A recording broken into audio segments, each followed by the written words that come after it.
Hello बच्चों। बच्चों आज से मैं रेलवे ग्रुप डी की जो एग्जाम आपको बताइए कि 17 अगस्त से रेलवे ग्रुप डी की एग्जाम होने वाली है, तो उनके लिए अभी इस टाइम क्या है कि नया टॉपिक छेड़ना तो एक नया टॉपिक नहीं छेड़ना बिल्कुल भी। तो अभी आपको क्या करना, आपको करना प्रैक्टिस सेट। तो मैं प्रैक्टिस सेट करा रहा हूं, उसमें क्या है कि मैथ्स के मैं आपको क्वेश्चन कराऊंगा ऐसे कि ये नहीं कि मान लो बुक में से मैं कैसे भी क्वेश्चन उठा के करा रहा हूं। नहीं, पीछे की एग्जाम में जो क्वेश्चन ज्यादातर रिपीट होते हैं, पीछे जो एग्जाम हुई है आज तक रेलवे ग्रुप डी की, उनमें जो ज्यादातर क्वेश्चन रिपीट होते हैं उनको मैं आपको सोल्व कराऊंगा। तो मेरा इरादा है कि कम से कम मैं आपको 10 प्रैक्टिस सेट कराऊं। अब उससे ज्यादा आपको प्रैक्टिस सेट करना है तो आप लोग कमेंट में जरूर बताना। कमेंट तभी देना जब आप पूरा वीडियो देख लो। ये नहीं कि पूरा वीडियो देखा नहीं, 1-2 मिनट वीडियो देखा और फिर ये अपना कमेंट बता दिया। नहीं, कमेंट करने का मजा तभी आता है जब पूरा वीडियो देखते हो आप लोग पूरा लास्ट तक, और पूरी क्लास आपको ये देखते हो कि मेरे सर मेरे इस टॉपिक में ये प्रॉब्लम है या फिर ये प्रॉब्लम पूरी बता देना आप लोग। क्योंकि मैं यहाँ पे जो टॉपिक के क्वेश्चन करा रहा हूँ वो टॉपिक तो मैंने लगभग टॉपिक पूरे कंप्लीट करवा दिए, तो टॉपिक तो अभी करवाऊंगा नहीं। ओनली मैं आपको यहाँ पर क्वेश्चन करवाऊंगा, वो भी एग्जाम में पूछे गए, बोर्ड के एग्जाम में आज तक जो क्वेश्चन पूछे गए उनमें से जो सबसे ज्यादा रिपीट होने वाले क्वेश्चन है ना, उनको मैं कराऊंगा। तो मैं ज्यादा से ज्यादा क्वेश्चन आपको कराने की मेरा यही इरादा है कि मैं आपको ज्यादा से ज्यादा क्वेश्चन कराऊं। तो आज से हम लोग शुरुआत कर रहे हैं, और साथ में मैं आपको टेलीग्राम चैनल पर, यहाँ पर तो क्या ओनली मैथ्स के क्वेश्चन करा रहा हूँ, टेलीग्राम चैनल पर आपको पूरे पेपर मिल जाएंगे। कई बच्चे ऐसा आता है कि 2018 के 2014 के जो भी आप पेपर करना चाहते हो, आपको एक क्वेश्चन चाहिए कि यार मेरे को उसमें कैसे क्वेश्चन आया होगा, उस टाइम कैसे थे। तो मैं आपको बता दूं, देखो अभी आपका इरादा ये होना चाहिए कि मैथ्स में आपके पूरे से पूरे नंबर आने चाहिए, पूरे में से पूरे नंबर आपके आने चाहिए। 25 क्वेश्चन अगर आपके आते हैं तो 25 क्वेश्चन में से आपको अब ये इरादा होना चाहिए कि मेरे को 25 में से 25 लाने हैं। 25 में से 25 तभी ला पाओगे आप जब आप प्रैक्टिस ज्यादा से ज्यादा करोगे। इस प्रैक्टिस से आपको सबसे ज्यादा बेनिफिट तो क्या होगा, ये होगा कि आपकी एक स्पीड बढ़ जाएगी। क्योंकि अभी आप एक क्वेश्चन ये नहीं कि मैं आपको एक ही टॉपिक से लेकर चलूंगा, नहीं, मैं मिक्स जैसे एग्जाम में हमारे क्वेश्चन आते हैं वैसे मैं आपको कराऊंगा। कभी कौन से टॉपिक का क्वेश्चन आ गया, कभी कौन से टॉपिक का क्वेश्चन आ गया। इससे क्या कि आपकी एक स्पीड बढ़ जाएगी, धीरे धीरे आप लोग खुद भी क्वेश्चन करोगे, और कई क्वेश्चन में आपके कोई डाउट होगा वो भी आपका यहाँ पर क्लियर हो जाएगा। तो शुरुआत करें आज। और जो बाकी बच्चे टेलीग्राम चैनल से ये चाहते हैं कि उनको साइंस भी सीखने को मिले और मैथ भी मिले, रीजनिंग वाले क्वेश्चन भी मिले, जीके वाले क्वेश्चन मिले, वो उनको क्या करना है, उनको टेलीग्राम चैनल दिया है जिसकी लिंक वीडियो के डिस्क्रिप्शन में दिए, वहां पर मैं पीडीएफ प्रोवाइड करा दिया मैंने पीछे की पेपर होगी। तो आप लोग वहां पर जाकर के पीछे के जो पेपर आपके हैं उनमें देख सकते हो कि किस लेवल के क्वेश्चन आपके पूछे जाते हैं सभी सब्जेक्ट के। शुरुआत करें इस वीडियो की। तो देखिए क्वेश्चन मैंने लिख दिया है, क्वेश्चन में मैं आपको ऑप्शन दूंगा, 4 ऑप्शन जैसा आपको एग्जाम में मिलेगा वैसा। यहाँ पर तो नहीं कि इंग्लिश वाला नहीं, ओनली हिंदी के अंदर में। तो देखिए क्वेश्चन मैंने क्या लिखा है, क्वेश्चन पढ़िए पहले तो। एक लंबवर्तीय शंकु की ऊंचाई और तिर्यक ऊंचाई क्रमशः 429 सेंटीमीटर 25 सेंटीमीटर, पाई का मान 22/7 मानते हुए शंकु का वक्र पृष्ठ क्षेत्रफल ज्ञात कीजिए। ऑप्शन ए आपको दे रखा है 1056 सेंटीमीटर स्क्वायर, ऑप्शन बी में आपको दे रखा है 1100 सेंटीमीटर स्क्वायर, और ऑप्शन सी में आपको क्या दे रखा है 1078 सेंटीमीटर स्क्वायर, ऑप्शन डी में आपको दे रखा है 1144 सेंटीमीटर स्क्वायर। 4 ऑप्शन आपको दे रखे। अब देखो एक गलती आप लोग इस टाइप के क्वेश्चन में आप लोग क्या कर देते हो ज्यादातर, कि अब जब अंडरूट में मान आपको दिया, देखो क्वेश्चन में आपको क्या क्या दिया वो देखना, आप लोग गलती कर देते हो जल्दबाजी के अंदर। तो क्वेश्चन को ध्यान से पढ़ना। इसमें क्या है कि लंबवर्तीय शंकु की आपको ऊंचाई दे रखी है, शंकु की हाइट आपको दे रखी है। हाइट कितनी दे रखी है, आप हाइट में हाइट और तिर्यक ऊंचाई, तो हाइट और तिर्यक ऊंचाई क्रमशः, यानी कि पहले आपको जो दे रखी है वो क्या है, हाइट है। तो अंडरूट 429 सेंटीमीटर ये आपको हाइट दे दी। बाद में आपको दे रखा है तिर्यक ऊंचाई, मतलब एल का मान आपको दे रखा है कितना दे रखा है, 25 सेंटीमीटर आपको दे रखा है, 25 सेंटीमीटर आपको दे रखा है। पाई का मान भी यहां पर दे रखा है, पाई का मान कितना दे रखा है, 22/7 आपको पाई का मान दे रखा है। अब आपको क्या करना है, आपको निकालना है यहां पर उसका जो वक्र पृष्ठ है। पूरा क्वेश्चन पढ़ना, क्या पूछ रहा है आपको, संपूर्ण पृष्ठ पूछ रहा है, वक्र पृष्ठ पूछ रहा है, वो भी आप लोग ध्यान से पढ़िए। यहाँ पर क्या पूछ रहा है, वक्र पृष्ठ। तो वक्र पृष्ठ क्षेत्रफल का सूत्र क्या होता है, वक्र पृष्ठ क्षेत्रफल। ये मैंने एक टॉपिक करवाया था, बहुत लंबी क्लास चली थी इस टॉपिक की, पूरा 76 में थी, टॉपिक पूरा करवाया मैंने। तो किसी बच्चे के कोई भी डाउट हो या उसके पास ये लगे कि मैं एक टॉपिक कवर कर सकता हूं, तो वो पूरा टॉपिक, अगर इस टॉपिक में से ज्यादातर क्वेश्चन पूछे जाते हैं हर बार एग्जाम में, कहीं ना कहीं से एक क्वेश्चन आपको जरूर पूछेगा, 1 या 2 क्वेश्चन आपको क्षेत्रमिति से। तो क्षेत्रमिति अगर किसी की नहीं पढ़ी है और वो सोचता है कि मैं जल्दी से जल्दी कर लूंगा, मेरे को अगर अच्छा टॉपिक मिल जाए, तो आप वहां से पढ़ सकते हो क्षेत्रमिति। तो ये क्या है, पाई आर एल। क्या वक्र पृष्ठ का क्षेत्रफल क्या होगा, एक शंकु का वक्र पृष्ठ का क्षेत्रफल क्या होगा, पाई आर एल होगा। तो पाई का मान आपको दे रखा है, एल का मान आपको दे रखा है, आर का मान नहीं दे रखा। क्या नहीं दे रखा, आर का मान नहीं दे रखा। तो आपको पता ही है कि एल स्क्वायर बराबर H square plus R square. तो आर स्क्वायर क्या होगा बच्चों, L square minus H square. तो एल स्क्वायर का मान आपका कितना होगा, एल स्क्वायर का मान होगा 25 का स्क्वायर कितना होगा, 25 का स्क्वायर हो जाएगा 625। और ये एच का मान कितना है, रूट 429 है, तो एच स्क्वायर कितना हो जाएगा माइनस 429। स्क्वायर लगाते ही जो रूट है वो हट जाएगा। अब कितना बच गया आपके पास, बच गया यहाँ पर 196 है। आर स्क्वायर का मान है, आर का मान कितना हो जाएगा 14 सेंटीमीटर हो जाएगा।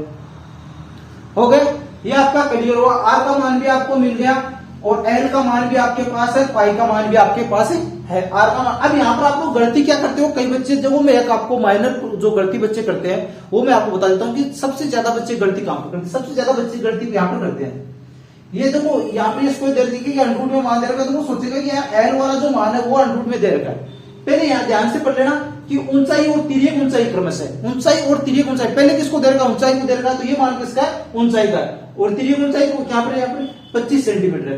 तो अब देखिए पाई का मान कितना है, 22/7 इंटू आर का मान 14 है और एल का मान कितना है 25 है। तो इसको सोल्व किया, 14 में 7 का भाग दिया, कितनी बार गया, 2 बार गया। 25 इंटू 2 कितना हुआ, 50 हुआ। 22 इंटू 50 बराबर कितना हो जाएगा 1100 सेंटीमीटर स्क्वायर। ये इसका मान आ गया। ये 1100 सेंटीमीटर स्क्वायर आपको कौन से ऑप्शन में दे रखा है, बी ऑप्शन में आपको दे रखा है, तो बी ऑप्शन इसका राइट आंसर है। ज्यादा से ज्यादा क्वेश्चन में आपको कराने की मेरी कोशिश है कि मैं आपको ज्यादा से ज्यादा क्वेश्चन यहां पर कराऊं। तो नेक्स्ट क्वेश्चन लिखिए, नेक्स्ट क्वेश्चन पढ़िए, क्या कह रहा है क्वेश्चन में, नेक्स्ट प्रश्न पढ़िए। इसमें कह रहा है 96 भाग 2 की पावर 3 गुणा 3 प्लस 8 का मान क्या होगा। ये बोर्डमास रूल का क्वेश्चन है। इसमें ऑप्शन आपको दे रखा है 132, 3, 44 और 12। अब इस टाइप के क्वेश्चन के आपको बोर्डमास रूल से करने होते हैं, तो मैं आपको एक बात बता देता हूँ क्वेश्चन शुरू करने से पहले कि देखो एग्जाम में जब भी आपको क्वेश्चन पूछता है तो कई क्वेश्चन तो आपको एकदम इजी पूछेगा। जैसे मान लो 25 क्वेश्चन है, 25 क्वेश्चन में से लगभग 4-5 क्वेश्चन तो आपको एकदम इजी पूछेगा। 4-5 क्वेश्चन तो आपको एकदम इजी पर्सन पूछेगा, एकदम इजी। और मीडियम साइज के यानी कि लगभग 5 क्वेश्चन आपको इस टाइप में पूछ लेता है। 10-15 क्वेश्चन आपको 10 से 15 क्वेश्चन के बीच में, 10 से 15 क्वेश्चन के बीच में आपको मीडियम साइज के क्वेश्चन पूछेगा एकदम। और वो तो मीडियम वाले तो ज्यादातर क्वेश्चन पूछेगा, ज्यादातर क्वेश्चन है ना। देखो 25 क्वेश्चन है, उसमें से 15 क्वेश्चन तो आपको मीडियम वाला लगभग 15 के आसपास और 5 क्वेश्चन के आसपास इजी है और 15 के आसपास आपके मीडियम हो जाएंगे। और बाकी के जो 5 क्वेश्चन बच गए वो थोड़े हार्ड आप लोग कह सकते हो, जिसमें हार्ड भी है नहीं कि हार्ड है, उसका थोड़ा सा कैलकुलेशन में आपको टाइम लग सकता है। तो कई क्वेश्चन तो आपको ऐसे मिलेंगे कि आपको जो टाइम मिलता है, आपको जो टाइम मिलता है एग्जाम में, उस टाइम से भी आप एवरेज जो टाइम आपको एक क्वेश्चन के लिए मिलता है उससे कम टाइम में आप लोग क्वेश्चन को कर पाओगे। ओनली क्वेश्चन को पढ़ने में ही टाइम लगाओगे। अब इतने इजी क्वेश्चन आपको मिलेंगे। कई उनका जो टाइम बच गया वो आप इन हार्ड क्वेश्चन में काम में ले सकते हो। बाकी आपके जो जीके वाले क्वेश्चनों का भी टाइम आपके पास बचेगा, वो भी आप इनमें यूज में ले सकते हो। हार्ड का मतलब ये है कि इनका थोड़ा सा कैलकुलेशन थोड़ा सा बड़ा होगा, थोड़ा एवरेज टाइम जो आपको मिलता है उससे ज्यादा टाइम ये लेगा।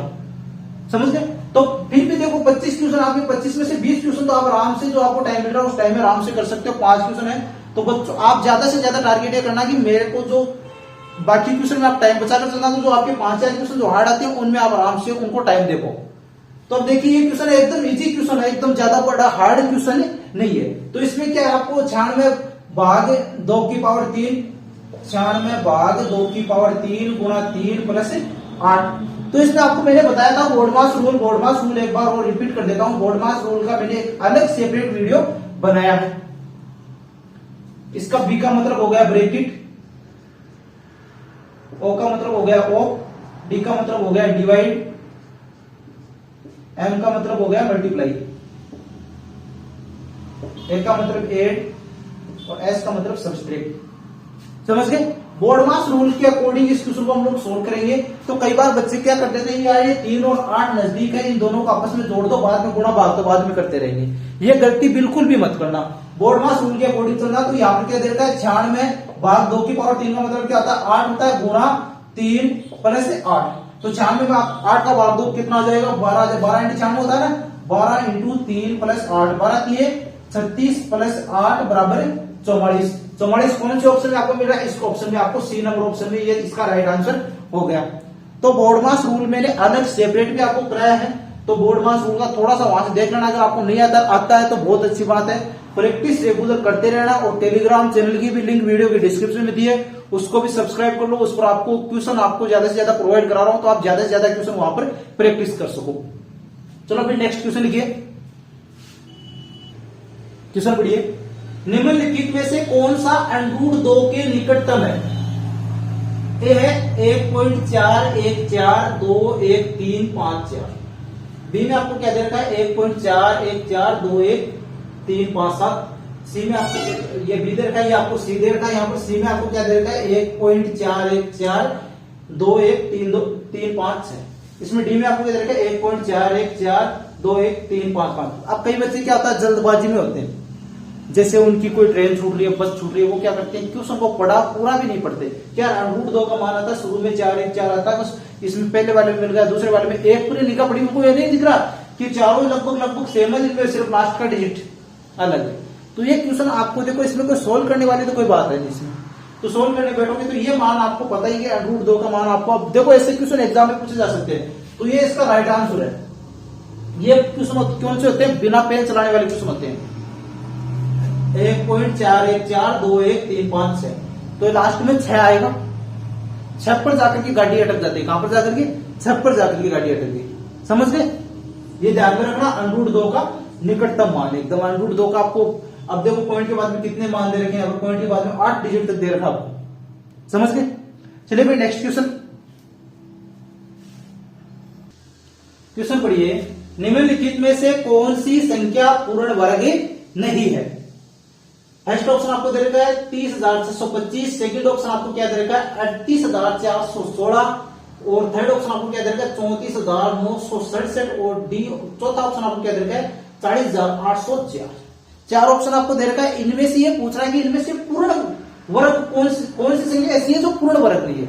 अब मैं आपको एक बात बता दूं, देखो आप लोग खुद देख लेना कि इनमें आप लोगों को ज्यादा मात्रा पीछे करने वाला कोई भी काम नहीं है। 4 ऑप्शन आपको दे रखा है, इन ऑप्शनों को आप लोग देखते हो, इससे क्वेश्चन आपको अगर मिलता है तो आपके लिए प्लस पॉइंट है। आपको सिर्फ क्वेश्चन पढ़ने में टाइम लगना चाहिए, ज्यादा आपको कैलकुलस करने की जरूरत ही नहीं है कि यार मैं इसका √ निकालू, इसका √ निकालू, चारों का √ निकालने की जरूरत ही नहीं पड़ेगी। कई क्वेश्चन ऐसे भी आपको मिलेगी। क्यों नहीं मिलेगी?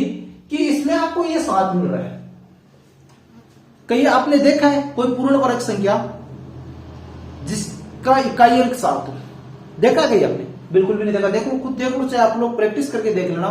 किसी भी संख्या का आपको कोई इकाई अंक मान लो कि कोई 1 है तो 1 का आप वर्ग, कोई सी संख्या का 1 इकाई अंक है उसका वर्ग करोगे तो इकाई अंक 1 आएगा, 2 वाली का 4 आएगा, 3 वाली का 9 आएगा और 4 वाली का 16 आएगा तो उसका 6 हो जाए। 4 वाली का क्या हो जाएगा 6 इकाई अंक 6 हो जाएगा। 5 वाली का 5 रहेगा और 6 वाली का 6 रहेगा। 7 वाली का 9 हो जाएगा, 8 वाली का 4 हो जाएगा और 9 वाली का 1। समझ गए? बिल्कुल आसान, कुछ भी हार्ड नहीं है, बहुत ही आसान है, एकदम आसान। इसमें क्या है कि कहीं पर भी आपको ऐसा मिल रहा है क्या, किसी भी एक भी डिजिट में आपको कोई ऐसा मिल रहा है जिसमें 7 आ रहा है इकाई अंक स्क्वायर करने के बाद में? ये तो बिना स्क्वायर का इधर स्क्वायर करने के बाद में ये मिलता है। कहीं मिल रहा है आपको? बिल्कुल भी नहीं मिल रहा। तो आपको पता है कि 7 एक तो 7 हो गया, इसके अलावा आपको और कौन सा नहीं मिल रहा है स्क्वायर करने पर? 3 भी नहीं मिल रहा ना। किस संख्या का आप लोग स्क्वायर करते हो तो आपको 3 मिल रहा है क्या? 1 भी नहीं मिल रहा। 1 मिल रहा है आपको, 1 बार 1 मिल रहा है, 4 2 बार आपको मिल रहा है, 9 भी आपको 2 बार मिल रहा है, 6 भी आपको 2 बार मिल रहा है, 1 5 मिल गए, मिल गए। 5 मिल रहा है आपको, 4 मिल रहा है, 6 मिल रहा है, 8 भी आपको नहीं मिलेगा पूर्ण है। आगे देखो इसमें 6 आपको मिल रहा है, यहाँ पर 4 भी आपको मिल रहा है, 5 भी आपको यहाँ पर मिल रहा है, तो ये पूर्ण वर्ग हो सकती है। फिर यहाँ पर जाओ इकाई अंक पर डिस्कस करो, ज्यादा आगे करो, क्यों इकाई अंक पर करो। 3 आपको नहीं मिलेगा, 8 आपको नहीं मिलेगा, बिल्कुल भी नहीं मिल रहा है। 3 भी नहीं मिल रहा, 8 भी आपको नहीं मिल रहा, 5 मिल रहा है, 6 मिल रहा है। इसके अलावा और कौन बच गया? 2 भी किसी का नहीं मिल रहा, नहीं मिल रहा। 2 मिला या नहीं मिला? बिल्कुल भी नहीं मिला।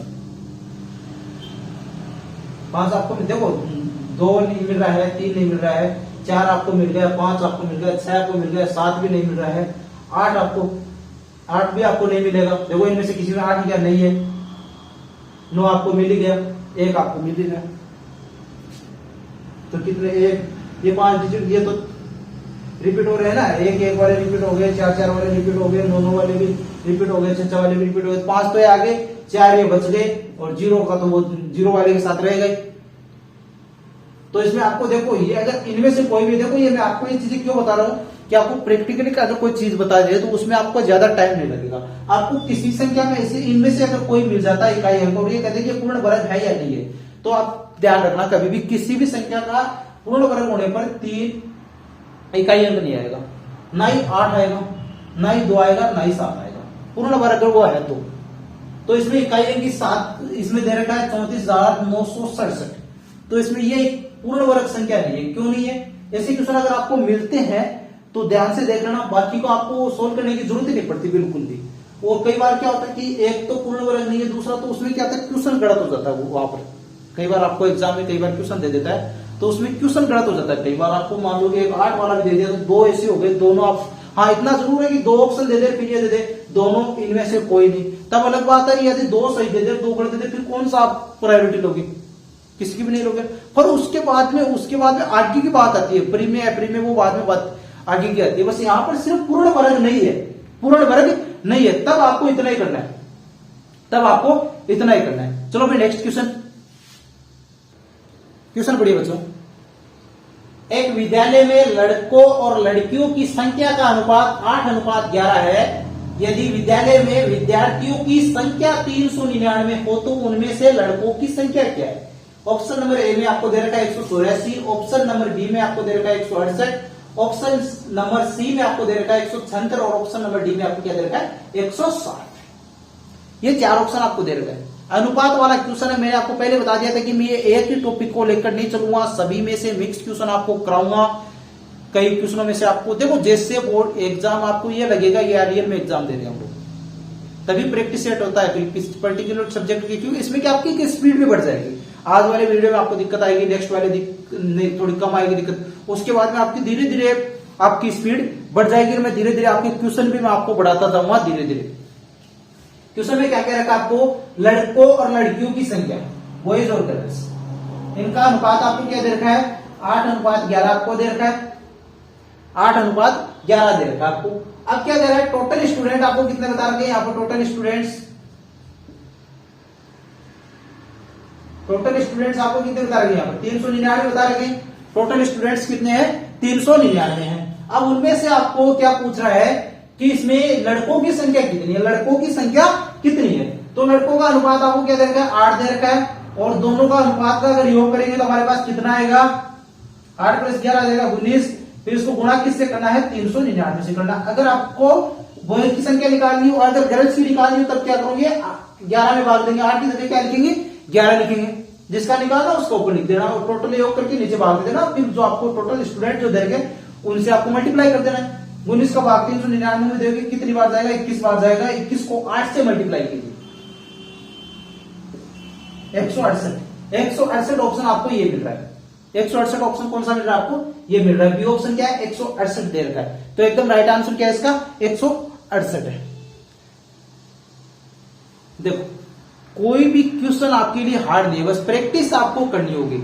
अभी रेलवे एग्जाम आगे देखो, इस बार आपके पास गोल्डन चांस है, इतनी बड़ी वैकेंसी है, उसमें अगर आपको जॉब चाहिए तो आपको तैयारी आपको करनी होगी। और ऐसी तैयारी कीजिए कि एक बार आप कोई तैयारी करते हो क्वेश्चन को एकदम अच्छे से तैयार कीजिए, क्वेश्चन को एकदम अच्छे से तैयार कीजिए।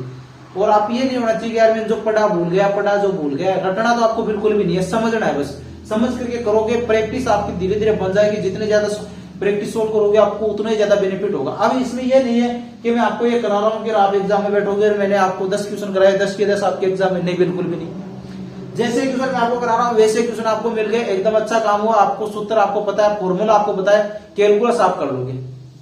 अब ऐसा क्वेश्चन आपको 8:11 की जगह कोई और अनुपात आपको दे दे, टोटल संख्या कोई और दे दे, तो आप उससे आराम से निकाल सकते हो। बस आपकी प्रैक्टिस के लिए है क्वेश्चन। सेम टू सेम मिलता है, अच्छी बात है। सेम टू सेम नहीं मिलता है वैसा क्वेश्चन अगर आपको मिलता है तो वो भी आपके लिए प्लस पॉइंट है। तो मेरा यही है कि मैं आपको ज्यादा से ज्यादा क्वेश्चन आपको कराऊंगा कि एग्जाम में ज्यादा से ज्यादा क्वेश्चन किस टाइप के रेलवे ग्रुप डी के अंदर किस टाइप के क्वेश्चन पहले पूछते थे, आगे भी ऐसे कुछ प्रश्न पूछेंगे। 2% मैं आपको करा रहा हूं। चलो फिर नेक्स्ट क्वेश्चन लिखिए। क्वेश्चन पढ़िए बच्चों। क्वेश्चन में आपको क्या दे रखा है 1.42 इंटू 0.005 इक्वल किसकी होगा, और फिर ऑप्शन नंबर ए में आपको क्या दे रखा है 0.071, बी ऑप्शन में आपको क्या दे रखा है 0.71, और सी ऑप्शन में आपको क्या दे रखा है 0.00071, और डी ऑप्शन में आपको क्या दे रखा है 0.0071। एक में आपको क्या दे रखा है पॉइंट के बाद में दशमलव के बाद में आपको 3 संख्या दे रखी है, एक में 2 दे रखी है, एक में 5 दे रखी है और एक में 4 दे रखी है। सब में सेम जो गुणा करने पर संख्या सेम है, वो तो आपको पता ही है, क्यों अलग तो इसमें गुणा करने की अब आपको जरूरत नहीं पड़ेगी इसमें, क्यों सबका सेम है। अब उसमें आपको चेक क्या करना है कि अब कितना, तो इसमें एक चीज देखिए आप लोग, इसमें पॉइंट के बाद में कितनी संख्या है 2 है, इसमें पॉइंट के बाद कितनी है 3 है, तो 2 + 3 कितनी हो गई 5 होगी, 2 + 3 संख्या कितनी होगी 5 होगी पॉइंट के बाद में, तो आपके पास पॉइंट के बाद में कितनी आनी चाहिए 5 आनी चाहिए। अब दूसरी बात आपकी नोट करने वाली बात क्या है कि 2 और 5 को मल्टीप्लाई करोगे तो 0 आ जाएगा, तो उन 5 में जो लास्ट का डिजिट होगा वो 0 होगा, तो इसमें तो 0 आप लगाओ या नहीं लगाओ, इसके 0 लगा दोगे तो 5 हो जाएगा अपने आप, तो 0 तो लगाओ या ना लगाओ कोई फर्क नहीं पड़ता। लास्ट में अगर आता है, सबसे लास्ट में आता है अगर, तो उसके बाद में अपने पास कितने डिजिट बच गए 4 बच गए, तो 4 डिजिट इसमें है, 4 डिजिट इसमें है, पॉइंट के बाद में दशमलव के बाद में 4 डिजिट इसमें है, आया समझ में। तो ऐसे क्वेश्चन आपको मिलते हैं, एकदम आसान क्वेश्चन आपको मिलेंगे। अगर ऐसे क्वेश्चन आपको मिलते हैं तो उसमें आपको गुणा करने की तो जरूरत पड़ती नहीं, क्योंकि चारों में ऑप्शन सेम है, बस वो आएगा दशमलव के बाद में कितनी संख्या, वो आपको डिफाइन आपको करनी होगी। ठीक है बच्चों, नेक्स्ट क्वेश्चन। क्वेश्चन बढ़िया बच्चों। एक दिन बेचे गए सभी टिकटों में से 46% टिकट विद्यार्थियों द्वारा खरीदे गए। यदि उस दिन बेचे गए टिकटों की संख्या 1250 थी तो उनमें से कितने टिकट विद्यार्थियों द्वारा खरीदे गए। ऑप्शन नंबर ए में 550, ऑप्शन नंबर बी में आपको क्या दे रखा है 575, ऑप्शन नंबर सी में आपको दे रखा है 580, और ऑप्शन नंबर डी में आपको दे रखा है 570 दे रखा है। चारों ऑप्शन एकदम नजदीक नजदीक है, कोई ज्यादा दूर नहीं है, ज्यादा डिफरेंस इनका नहीं है। तो अभी आपको क्या करना होगा वो मैं आपको बता देता हूं। तो बच्चों आपको 1250 आपको टोटल यहाँ पर टिकट दिखा रखा है, जिनमें से 46% टिकट किसने खरीदी है, यहाँ पर स्टूडेंट ने खरीदी। तो मैंने आपको एक टॉपिक पढ़ाते टाइम पर भी आपको बताया था कि जब इस टाइप का क्वेश्चन आपको मिल जाए कि किसी संख्या का आपको 46% आपको निकालना हो, 55% आपको निकालना हो, तो उसके लिए मैंने आपको बताया था कि टुकड़े करके हम लोग निकाल सकते हैं आराम से। तो देखो 1250 है, इसके टुकड़े आप लोग करोगे तो कैसे कैसे कर सकते हो आप लोग, 1000 प्लस 200 प्लस 50, तो 1000 का 46% है 460, 200 का 46% 92, और 50 का 46% कितना हो जाएगा 23 हो जाएगा। इनको जोड़ दो आप लोग, तो जोड़ोगे तो कितना आ जाएगा 575 आ जाएगा, जोड़ने पर कितना आ जाएगा 575 आ जाएगा जोड़ने पर। तो इस टाइप के क्वेश्चन देखो आपको यहाँ पर आप लोग गुणा भाग करते ज्यादा टाइम आपको लगता है, आप क्या करते 1250 इंटू 46/100 फिर भाग देना गुणा देना, ये काम करते आप लोग, तो उसमें आपको ज्यादा टाइम लगता है। इस तरीके से आप लोग करते हो टुकड़े करके। मैंने क्या कि जब टॉपिक पढ़ाया था परसेंटेज टॉपिक, तो पहली क्लास जब परसेंटेज टॉपिक की हुई तो उसके अंदर मैंने यही बताया था कि जब आपको ऐसे क्वेश्चन मिल जाए कहीं पर भी आपको एग्जाम के अंदर, कि आप ये सोच सकते हो कि यार इसके मैं टुकड़े करके, अब आपको पता है 1250 के ऐसे टुकड़े करो जिनके परसेंट आपको 1000 का आप कोई भी परसेंट निकालो आपको बिल्कुल भी दिक्कत नहीं आएगी। 200 है, 100 का निकालने पर उसका दुगुना कर दो, 200 का अपने आप निकल गया। 50 है, 50 का निकला ही पड़ा हुआ, 100 का जो परसेंट आता है उसका आधा कर दो, ये तो काम हुआ ना, ज्यादा दिक्कत तो नहीं ना। ऐसे परसेंट करो। अब कई बार क्या होता है आपके पास क्वेश्चन थोड़ा सा अटपटा आ जाता है, उसमें 55% पूछ लेता है, तो उसका आधा तो आप कर ही सकते हो, फिर आधे में 10 का भाग दे दो, 55% आ गया वो जोड़ दो उसमें। इस तरीके से कर सकते हो ना आप लोग। 50% अलग निकाल लिया, 5% अलग निकाल लिया, फिर दोनों को आपस में जोड़ दिया। तो टुकड़े करके आप आसानी से क्वेश्चन को सोल्व कर सकते हो, बिल्कुल आसानी से, कहीं पर भी आपको टाइम नहीं लगता। ये क्वेश्चन आपको क्या टुकड़े करना इतनी शॉर्ट ट्रिक आपको क्यों बताई जाती है, इसलिए बताई जाती है कि आप लोग कम से कम टाइम में क्वेश्चन को कर सको। क्योंकि कई बार कई क्वेश्चन आपको ऐसे मिलते हैं एग्जाम में जिनमें एवरेज जो टाइम आपको दिया जाता है, मान लो कई बार एग्जाम में 36 सेकंड, कई बार 45 सेकंड, कई बार कितने अलग अलग टाइम आपको दिया जाता है, तो उस टाइम से भी आपको कई बार एक क्वेश्चन में लग जाता है, किसी क्वेश्चन में 1.5 मिनट भी लग जाते हैं, आपको 1 मिनट भी लग जाती है, 1.5 मिनट भी लग जाती है।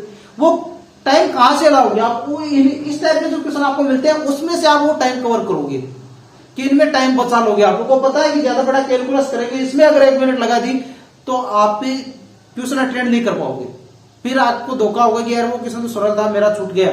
नहीं, बिल्कुल भी नहीं, धोखा नहीं होना चाहिए बिल्कुल भी। तो आपको तो ज्यादा से ज्यादा प्रैक्टिस तभी तो कर रहा हूं, ज्यादा से ज्यादा क्वेश्चन देखिए आप लोग, तो आपको ये पता चल जाएगा एग्जाम में ऐसे क्वेश्चन आते हैं, हम लोग इनको ऐसे सोल्व कर सकते हैं। ज्यादा हार्ड नहीं है एग्जाम। मैथ के क्वेश्चन एकदम इजी है, मैं बताऊँ तो आपको इजी है अगर आपकी प्रैक्टिस की हुई है। प्रैक्टिस नहीं की हुई है तब आपको मैंने आपको जो बताया था 5 वाला कि 5 आपको हार्ड लगेंगे, 15 आपको मीडियम लगेंगे, 5 आपको एकदम इजी लगेंगे, उस टाइप के क्वेश्चन आपको मिलेंगे। समझ गए? चलो फिर नेक्स्ट क्वेश्चन। क्वेश्चन पढ़िए बच्चों, 54 भाग 3 का square into 6 plus 3 equal question mark आपको दे रखा है। तो इस टाइप का क्वेश्चन अगर आपको मिल जाए तो वही बोर्ड मास रूल आपको यहाँ पर फॉलो करना है। तो यहाँ पर एक ऑप्शन आपको दे रखा है 4, बी ऑप्शन में आपको 42 दे रखा है, सी ऑप्शन में आपको 2/3 दे रखा है, डी ऑप्शन में आपको 54 दे रखा है। अब इसमें यह तो नहीं कि आप ऑप्शन देख करके टिक लगा दोगे, नहीं, बिल्कुल भी नहीं। मैथ का क्वेश्चन है, सब क्वेश्चन में ऑप्शन देख करके टिक नहीं लगा सकते। तो आपको क्या करना होगा, तो 54 भाग 3 का स्क्वायर कितना होता है, 3 का स्क्वायर होगा बच्चों 9 इंटू 6 प्लस 3। तो ये काम मत कर देना, 6 और 3 को पहले मत जोड़ देना, ऐसी गलती बिल्कुल मत कर देना दोबारा। ऐसे क्वेश्चन तभी करा रहा हूं मैं आपको, क्यों ऐसा क्वेश्चन मैं आपको क्यों कराता हूं, इसलिए कराता हूं कि आप लोग ऐसी गलती बिल्कुल मत करो, इस टाइप की गलती बिल्कुल भी मत करो आप लोग। तो इसमें ये काम पहले मत कर देना, पहले आपको क्या करना है, भाग देना, उसके बाद में आपको पहले ब्रैकेट वाला काम तो इसमें है ही नहीं ना। क्या किया था, बोर्ड मास रूल मैंने बताया था, एक बार और रिपीट कर देता हूं आपको। तो इसमें क्या करना है, पहले ब्रैकेट को उठाओ, ऑफ को उठाओ, डिवाइड मल्टीप्लाई एड से। तो इसका क्या मतलब होता है, पहले आप डिवाइड कीजिए, उसके बाद मल्टीप्लाई कीजिए, उसके बाद में एड कीजिए, बाद में उसके बाद सब्सट्रैक्ट कीजिए। ये काम आपको करना है यहाँ पर। तो 54 में 9 का भाग दिया, कितना गया, 9 6 54 होता है, 6 इंटू 6 प्लस 3। तो अब 6 को 6 से मल्टीप्लाई कीजिए, 36 आ गया प्लस 3। अब जोड़ो 3 को, तब आपके पास कितना है, 39 आया। 39 ऑप्शन आपको बी में दे रखा है। तो ये काम आपको करना है, बिल्कुल करना है आपको। तो पहले भाग कीजिए, उसके बाद में गुणा कीजिए, बाद में जोड़बाकी कीजिए। ये नहीं कि पहले जोड़बाकी कर दिया, पहले यार नजदीक का दोनों पहले इनका ही काम कर दिया हम लोग, सबसे सरल तो जोड़ है। नहीं, बिल्कुल भी ऐसी गलती बिल्कुल ही मत करना, क्वेश्चन गलत हो जाएगा, क्वेश्चन गलत हो जाएगा। चलो फिर नेक्स्ट क्वेश्चन करते हैं हम लोग। क्वेश्चन पढ़िए बच्चों, एक आयत की लंबाई एवं चौड़ाई क्रमशः 15% एवं 10% बढ़ाएगी, आयत के क्षेत्रफल में कितने प्रतिशत परिवर्तन होगा। ऑप्शन नंबर ए में आपको दे रखा है 26.5%, ऑप्शन नंबर बी में आपको दे रखा है 30.5%, ऑप्शन नंबर सी में आपको दे रखा है 20.5% और ऑप्शन नंबर डी में आपको दे रखा है 25%। तो इस टाइप का क्वेश्चन मैंने आपको जब टॉपिक पढ़ाया था तो एकदम स्पेशली कहा था कि कोई भी एग्जाम आप देने के लिए बैठते हो, एक से ज्यादा शिफ्ट में एग्जाम होती है, तो उसमें 99% इस टाइप का क्वेश्चन आपको जरूर पूछा जाता है। कि एक तो ये क्षेत्रफल वाला प्रश्न हो गया, साथ में ये परसेंटेज से, दोनों से रिलेटेड है। क्षेत्रफल में प्रतिशत वृद्धि, प्रतिशत कमी, ये टॉपिक बहुत ही अच्छा है। तो इसमें आपको मैंने एक फॉर्मूला बताया था, बहुत ही आसान, a plus B plus A B बटा 100 सबके लिए बताया था आपको। तो जब वृद्धि हो तब तो प्लस चिन्ह यूज करना, जब कमी हो तब माइनस चिन्ह यूज करना। अब यहाँ पर ए आपने मान लिया कि इसकी लंबाई है, बी क्या मान लिया आपने, चौड़ाई है। तो लंबाई में कितने प्रतिशत वृद्धि हो रही है, 15% हो रही है, और चौड़ाई में कितनी हो रही है, 10% हो रही है। यहाँ पर दोनों को गुणा कर दो, 15 इंटू 10 बटा 10। ये क्या क्षेत्रफल में प्रतिशत परिवर्तन है, क्षेत्रफल में प्रतिशत परिवर्तन, ठीक है। तो अभी यहाँ पे इसको सोल्व करोगे आप, ये 100 का भाग देना है आपको, 15 इंटू 10 बटा 100 का भाग आपको यहाँ पर देना है। तो 1 0 से 1 0 कट गया अपने पास। अब कितना बच गया, 10 बटा 15 बटा 10 कितना होता है, 1.5 होता है। ये कितना हो गया, 25 प्लस 1.5 बराबर कितना हो जाएगा, 26.5। ये क्या आ रहा है, पॉजिटिव आ रहा है। तो पॉजिटिव आ रहा है तो क्या होगा, वृद्धि होगी। तो यहाँ पर आपको प्रतिशत परिवर्तन दे रखा है। यहाँ पर आपको ना तो वृद्धि दे रखा है, ना कमी आपको यहाँ पर दे रखा है। कई बार क्वेश्चन में आपको क्या देगा कि 26.5% वृद्धि भी देगा, आपको कमी भी दे दे क्वेश्चन में। कई बार इसमें क्या वृद्धि वाला क्वेश्चन था, तो इसमें वृद्धि देने, कई बार वृद्धि और कमी दोनों मिक्स देते, तो उसमें आपको ये पता नहीं चलता कि वृद्धि होगी या कमी होगी। तब आपको क्या करना, वहां पर आपको ये देखना कि लास्ट का जो आंसर आ रहा है वो आपका पॉजिटिव आ रहा है या नेगेटिव आ रहा है। पॉजिटिव आ रहा है तब तो वृद्धि हो रही है, नेगेटिव आएगा तब क्या होगा, कमी होगी। तो यहाँ पर 26.5% क्या इसका राइट आंसर है। तो ये इसका ऑप्शन नंबर ए इसका क्या सही आंसर है। तो नेक्स्ट क्वेश्चन लिखिए। क्वेश्चन पढ़िए बच्चों, 88 और 220 का मैस्य है। मैस्य का मतलब होता है यहाँ पर HCF। मैस्य को इंग्लिश में क्या बोलते हैं, HCF बोलते हैं, महत्तम समापवर्ती। इसमें ऑप्शन नंबर आपको ए में क्या दे रखा है, 8 दे रखा है, ऑप्शन नंबर बी में 22 दे रखा है, ऑप्शन नंबर सी में आपको 44 दे रखा है, और ऑप्शन नंबर डी में आपको क्या दे रखा है, 11 दे रखा है। अब ये पूछ रहा है कि इसका HCF क्या था। तो HCF का आपको थोड़ा सा मैं यहाँ पर इसका जिक्र कर देता हूं। तो H का मतलब तो हो गया हाईएस्ट सी का मतलब हो गया कॉमन, एफ का मतलब क्या हो गया फैक्टर, हाईएस्ट कॉमन फैक्टर। ऐसे का मतलब क्या था हाईएस्ट, यानी फैक्टर गुणनखंड होना चाहिए, क्या कह रहे हैं गुणनखंड होना चाहिए, कॉमन होना चाहिए और बड़े से बड़ा होना चाहिए, बड़े से बड़ा होना चाहिए, कॉमन होना चाहिए। अब गुणनखंड तो क्या बताइए इनमें से वो सब भी मिल जाए आपको, पर क्या कह रहा है कि गुणनखंड होना चाहिए, कॉमन होना चाहिए दोनों में और बड़े से बड़ा होना चाहिए। तो देखो इस तरीके से आप लोग इसका निकाल सकते हो, 88 और 220 का निकालना आपको, तो ऐसे निकालोगे आप लोग। पहले इसमें क्या करते हैं 2 का भाग दोगे, पहले यहाँ पर 2 का भाग दे दिया, कॉमन है जा रहा है, यहाँ पर 44 दोनों में जा रहा है, दोनों में जाना चाहिए, उसी का भाग दो जो दोनों में जा रहा है। तो यहाँ पर क्या करेगा 110 आ गया, दोबारा 2 का भाग दिया, दोबारा 2 का भाग दिया, तब आपके पास कितना आ जाएगा, यहाँ पर आ जाएगा आपके पास 22 आ गया, यहाँ पर आपके पास कितना आ जाएगा 55 आ जाएगा। अब 2 का नहीं जा रहा तो नहीं जा रहा तो 2 मत, उसी का 2 जिसका भाग दे, 11 का भाग दे दो, यहाँ पर 2 बार दिया 5 बार दिया। ये देखो अब ये तीनों का भाग इसमें जा रहा है, 2 का इसमें भी जा रहा है, दोनों में जा रहा है, दोनों में जा रहा है, तो अब इनको मल्टीप्लाई कर दो, 2 इंटू 2 इंटू 11, 4 इंटू 11 बराबर 44। फैक्टर आप लोग निकाल सकते हो, बड़ी संख्या तो फैक्टर वैसे निकालोगे, फैक्टर निकालोगे तो थोड़ा आपको टाइम ज्यादा लग सकता है। तो इस तरीके से आप क्वेश्चन को सोल्व कर सकते हो। आज के लिए मैं इतने क्वेश्चन कराऊंगा आपको। अगर आप लोग इस चैनल पर देखो नए हो, पहली बार आप ये चाहते हो कि यार सर का मैंने आज जो पढ़ा मेरे को अच्छा लगा, मेरे को टेलीग्राम पर भी प्रैक्टिस करनी है, तो टेलीग्राम चैनल के लिंक वीडियो के डिस्क्रिप्शन में दिए, वहां से टेलीग्राम चैनल को ज्वाइन कर लीजिए। साथ में आप लोग अगर चैनल पर अभी नए हो तो चैनल को सब्सक्राइब करो, बेल आइकन को दबाओ, जिससे क्या आपको कोई भी नया वीडियो है तो आपको नोटिफिकेशन मिल जाएगी। साथ में अपने दोस्तों के साथ भी शेयर करो कि उनको भी बताओ कि मैथ्स की क्लासेस चल रही है, उसमें क्वेश्चन इंपॉर्टेंट क्वेश्चन चल रहे हैं, तो दोस्तों को बताओ। तो बच्चों मिलते हैं अपनी नेक्स्ट क्लास में, तब तक के लिए जय हिंद जय भारत।